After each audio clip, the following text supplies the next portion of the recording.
पढ़ने वाले हैं सजीव के लक्षण में तीसरा टॉपिक जनन रिप्रोडक्शन है। तो जनन किसे कहते हैं? अपने समान संतति उत्पन्न करना जनन कहलाता है। अर्थात एक जीव से दूसरे जीव को जनन की प्रक्रिया द्वारा उत्पन्न करना ही जनन कहलाता है। तो अपने समान संतति उत्पन्न करना है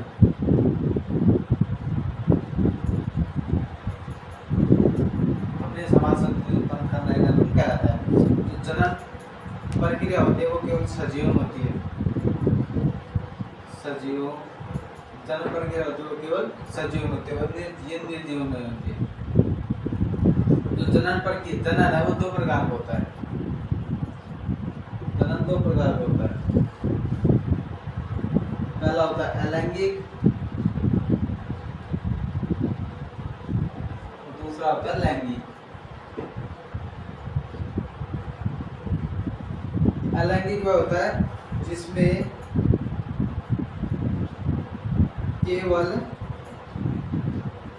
केवल एक ही जनक द्वारा बिना युग्मकों के निर्माण के संतति उत्पन्न की जाती है। इसमें केवल एक ही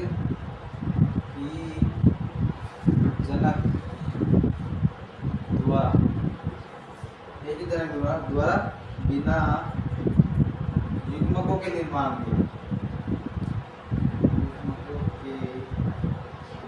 के संतति उत्पन्न करना, संतति उत्पन्न करना जनन कहलाता, अलैंगिक जनन कहलाता है।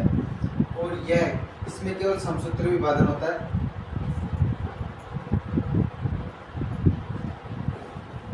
इसमें केवल समसूत्री विभाजन होता है। और यह जो अलैंगिक जनन है वो एक कोश के जीव में होता है, एक कोशिकीय जीव में होता है। तो अलैंगिक जनन जिसमें एक ही जनक के द्वारा बिना युग्मकों के निर्माण के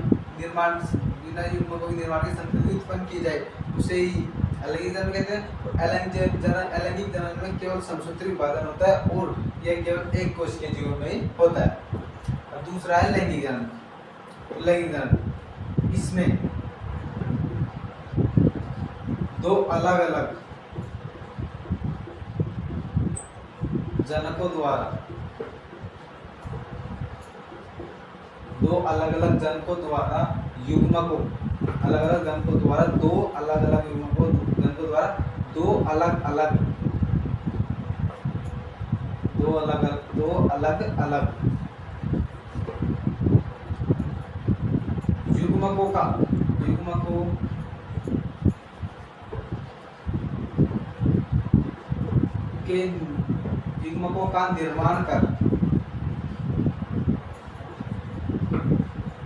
का निर्माण कर निषेचन करके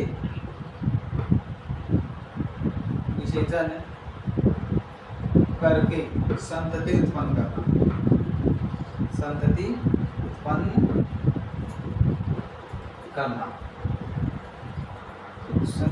करना ही अलैंगिक जनन कहलाता है। अर्थात इसमें दो अलग अलग जनक होते हैं जिनमें जिनके दो अलग अलग युग्मक भी होते हैं और उन युग्मकों के मध्य निषेधन की क्रिया करवाने पर संतति उत्पन्न होती है, उसे अलैंगिक जनन कहते हैं। और यह बहुकोशिकीय जीवों में होता है।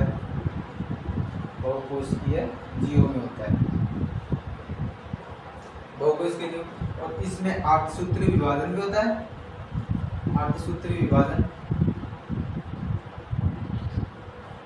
अष्टसूत्री व समसूत्री दोनों विभाजन होते हैं इसमें।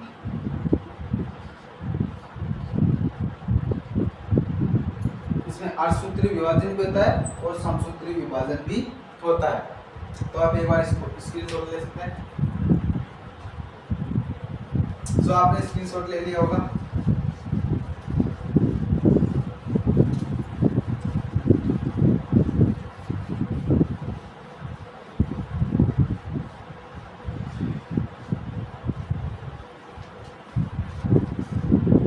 अब आपका टॉपिक आता है जनन के अपवाद।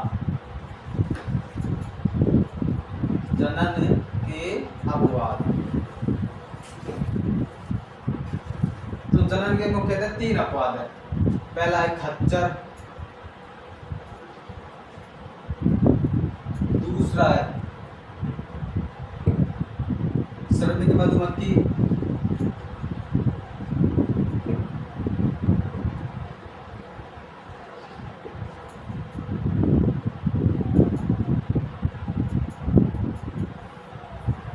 पहला है खच्चर, दूसरा श्रमिक मधुमक्खी और तीसरा है बांझ पुरुष व स्त्री। ये तीनों ही अपवाद है, जनन के अपवाद। इन तीनों को जनन का अपवाद कहा जाता है। तो इसमें पहला है खच्चर। तो खच्चर, इसमें खच्चर पहले तो खच्चर बनता कैसे? तो एक तो होता है नर गधा और मादा घोड़ी होती है। नर तो गधा होता है और मादा घोड़ी होती है। इन दोनों के युग्मकों के मध्य निषेचन की क्रिया करवाने पर खच्चर पैदा होता है। इन दोनों के मध्य निषेचन की क्रिया करवाने पर खच्चर पैदा होता है। और जो खच्चर होता है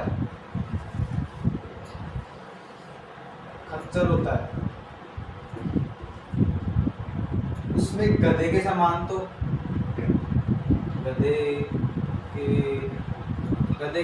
वजन ढोने की क्षमता होती है। वजन ढोने की क्षमता, वजन ढोने की क्षमता होती है। और घोड़ी के समान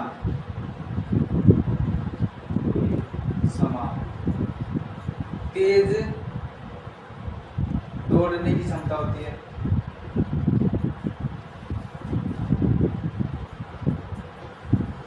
जो खच्चर पैदा हुआ था नर गधा और मादा घोड़ी के बीच में निषेचन क्रिया कराने पर खच्चर पैदा हुआ था, उसमें जो खच्चर था उसमें गधे के समान तो वजन ढोने की क्षमता होती है और घोड़ी के समान तेज दौड़ने की क्षमता होती है। और इन खच्चरों का उपयोग किया जाता है, खच्चर का और इनका उपयोग खच्चर गाड़ी में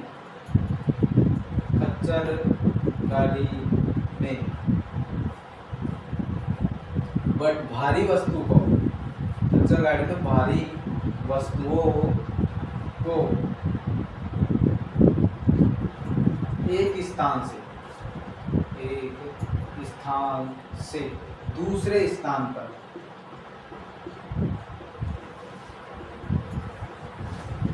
एक स्थान से दूसरे स्थान तक स्थानांतरित करने के लिए किया जाता है।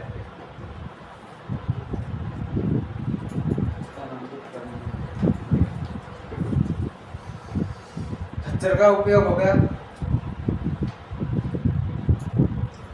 अब आप एक बार स्क्रीनशॉट ले लो।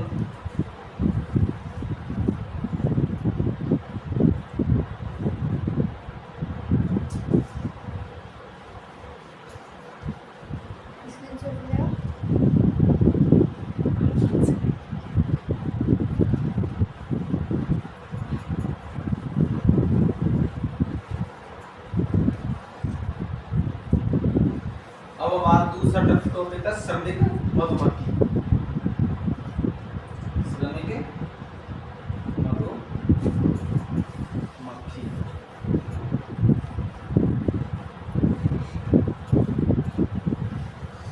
जो मधुमक्खी होती है, श्रमिक मधुमक्खी, और जो छत्ते में मक्खी होती है वो 3 प्रकार की होती है। छत्ते में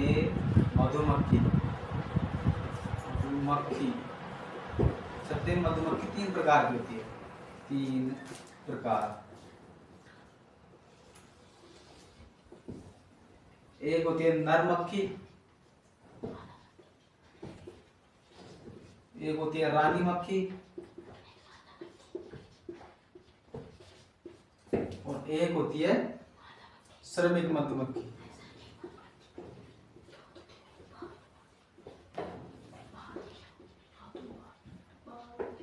श्रमिक मधुमक्खी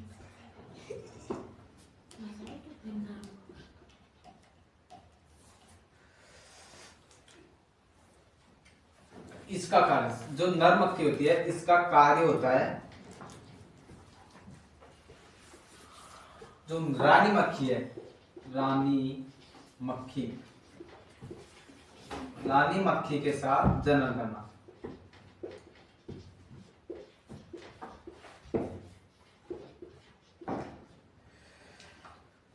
जो रानी मक्खी है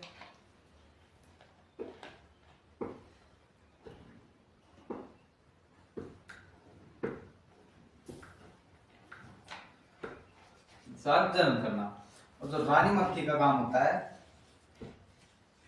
रानी मक्खी का कार्य है अंडा देना। फिर जो रानी मधुमक्खी है जो अंडे देगी,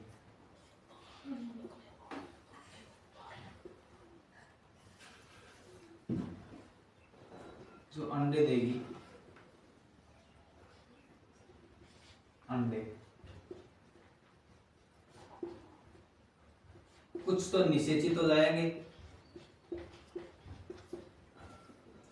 और कुछ हो जाएंगे अनिषेचित।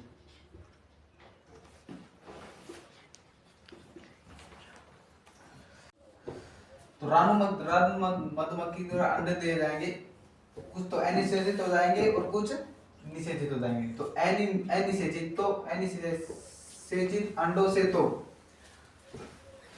श्रमिक मधुमक्खियों का, श्रमिक मधुमक्खियों का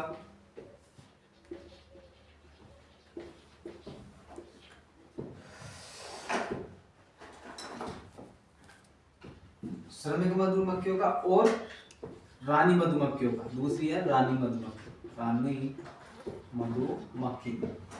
इन दोनों का नीचे ये दोनों पैदा होंगी, फिर ये दोनों ही बांझ होगी, ये दोनों ही बांझ होगी, जो कि बच्चे पैदा करने में असमर्थ, जनन क्रिया करने में असमर्थ है। और इससे एनिषेचित श्रमिक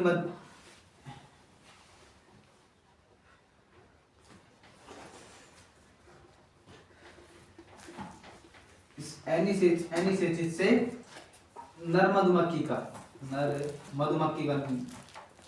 नर या ड्रोन मक्खी पैदा होगी, जो कि रानी मधुमक्खी के साथ जन्म करने में सहायता प्रदान करेगी। और ये श्रमिक मधुमक्खियों का कार्य होता है छत्ते में शहद इकट्ठा करना, छत्ते में शहद इकट्ठा करना। तो ये अब एक बार और रिपीट कर ले, श्रमिक मधुमक्खी होती है ना, वो नर मक्खी, जो तीन प्रकार की होती है, नर मक्खी, रानी मक्खी और श्रमिक मधुमक्खी। तो कार्य क्या करती है रानी जो नर मक्खी होती है या ड्रोन मक्खी होती है, वो रानी मक्खी के साथ जन्म करने में सहायता करती है। और रानी मक्खी होती है वो अंडा देने के कार्य करती है। और जो रानी मक्खी जो अंडे देते हैं, कुछ तो अनिषेचित हो जाते हैं और कुछ निषेचित हो जाते हैं। जो निषेचित अंडे होते हैं उनसे तो श्रमिक मधुमक्खियों का और रानी मधुमक्खियों का निर्माण होता है, जो कि जनन करने में असमर्थ होती है और वो बांझ कहलाती है। और जो अनिषेचित अंडे होते हैं उनसे नर या ड्रोन का निर्माण होता है, जो रानी मधुमक्खी के साथ जनन करने में सक्षम होते हैं। और जो श्रमिक मधुमक्खी होती है वो छत्ते में शहद इकट्ठा करने का कार्य करती है। तो आज हमारे ये सजीवों के लक्षणगत जनन टॉपिक भी समाप्त हुआ। अब हम मिलते हैं अगली क्लास में और अगले टॉपिक के साथ। Good luck.